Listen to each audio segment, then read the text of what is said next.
मी महाराष्ट्रातून आलो, जयंत वानखेडे, बुलढाणा डिस्ट्रिक्ट. मैं आपको ट्रांसलेट कर दूंगा प्रोग्राम. असे ना म्हणून आजार बरा करायसाठी सगळ्यात महत्वाचं दुसऱ्यांना आनंदी पाहण्याचा प्रयत्न करा. जर तुम्ही ते जर केलं आणि स्वतः आनंदी राहिलात तर फार लवकर बरे होऊ शकता तुम्ही. दुसऱ्यांचं दुःख जेव्हा आपण पाहतो आणि त्यांना कमी करायसाठी आपण जेव्हा प्रयत्न करतो आणि जेव्हा ते चांगले होतात त्याचा जो आनंद आहे ना तोही तुम्हाला आजार बऱ्याच प्रमाणात कमी होऊ शकतो. जसं मी लोकांना सांगतो की तुम्ही इथे जाऊन औषधी घ्या, तुम्ही पथ्य पाळा, आणि जे लोक करतात आणि जेव्हा त्यांचा 1 महिन्यानं 15 दिवसांनी फोन येतो की आम्हाला बरं वाटून राहिलं, तो जो आनंद आहे त्याच्यामुळं माझा आजार कमी झाला. ते तुम्ही सगळ्यांनी जर केलं तर तुम्हालाही त्याच्यात निश्चित फायदा होईल.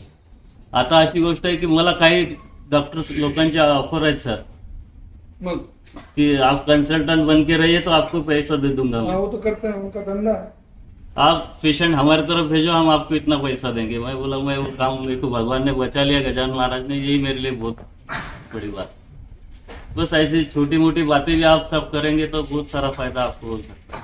आपका कहना यह था कि मैं महाराष्ट्र का रहने वाला हूं, जयंत वानखेड़े मेरा नाम है, और सबसे पहली बात जो आप लोगों को करनी है कि आप दूसरे के आनंद में आनंदित होना सीखें.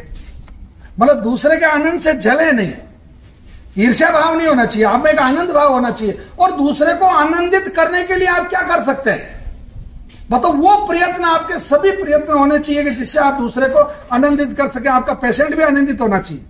आप पेशेंट के ऐसा नहीं कि वो कहते मेरे को तो पौवा ला के दे दो, वो तो पौवा तो ला के नहीं देना, परंतु उसको आप कितना जॉयफुल कर सकते हैं. दूसरा, इन्होंने एक बहुत अच्छी बात बताई कि आप दूसरे के दुख में भागीदार बने. मतलब वो क्या कर रहा है क्या नहीं कर रहा है उसके प्रति आपका एक मतलब वो होना चाहिए कि आप क्या कर सकते हैं कि उसका दुख दूर कर सके. क्या छोटी से छोटी चीज आप मतलब उसको केयरफुल तरीके से या उसके साथ में आप एक वो बन के, एक सहयोगी बन के, एक हिस्सेदार बन के, एक पार्टनर बन के मतलब उसको ठीक करें. तीसरा, आप जैसे इन्होंने एक बहुत अच्छी बात की कि आनंद कब आता है कि जब किसी आदमी ने 15 दिन दवाई ली, 1 महीना दवाई ली, और वो जब आपको मिला और उसने कहा साहब मेरे को बहुत फायदा है, तो उस समय आपको खिल जाना चाहिए. वो आप जो खिल गए तो वो खिलने की जो प्रसन्नता है उसमें भी प्रकट कीजिए.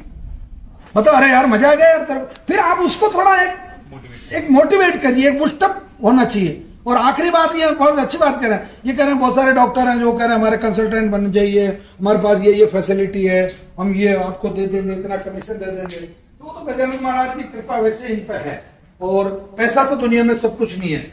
एक बात तो मैं आपको और बहुत क्लियर कर रहा हूं कि पैसा मापदंड नहीं है, किसी एंगल से नहीं. अगर किसी आदमी को ये गलतफहमी है कि मेरा जो मोबाइल है वो 2.5 लाख का है और इसके पास कीपैड है, तो कीपैड पे जो आनंद आ रहा है वो 2.5 लाख वाले मोबाइल पे. एक आपको एक इंफॉर्मेशन देना चाहता हूं मैं, किसी के भी परिवार में, किसी के भी रिश्तेदारी में, किसी के भी मिलने वाले को या किसी को खुद को भी अगर मिर्गी आती हो, मिर्गी की मेडिसिन के हमारे यहाँ बहुत शानदार रिजल्ट है, वो हम बिल्कुल फ्री ऑफ कॉस्ट देते हैं. किसी को भी पागलपन हो किसी के परिवार में, वो भी हम बिल्कुल फ्री ऑफ कॉस्ट देते हैं, बिल्कुल 100% फ्री है. किसी को लकवा हो, चाहे वो तुरंत का लकवे में ज्यादा लाभ आते हैं, पुराना भी हो तो भी लाभ मिलता है. किसी को लकवा हो मतलब पैरालिसिस, वो भी हम बिल्कुल फ्री ऑफ कॉस्ट देते हैं. और किसी को हिस्टीरिया हो, जो फीमेल में ज्यादातर एक बीमारी होती है हिस्टीरिया, वो भी अगर किसी की भी हो, तो ये चारों तरह की जो बीमारियां हैं इसके लिए हम 100% फ्री ऑफ कॉस्ट बड़े सम्मान को श्रद्धा के साथ में आपको वो मेडिसिन देते हैं. आप लोग वो लेके जाएं. पेशेंट का आना बिल्कुल जरूरी नहीं, उसका डॉक्यूमेंट्स होना भी जरूरी नहीं. ठीक है, आप लेके जाएं. अरे यार आपका एक लेके जाना और वहां एक श्रद्धा भाव से देना, अगर उसकी जिंदगी बन गई तो मैं तो को आनंद आ गया.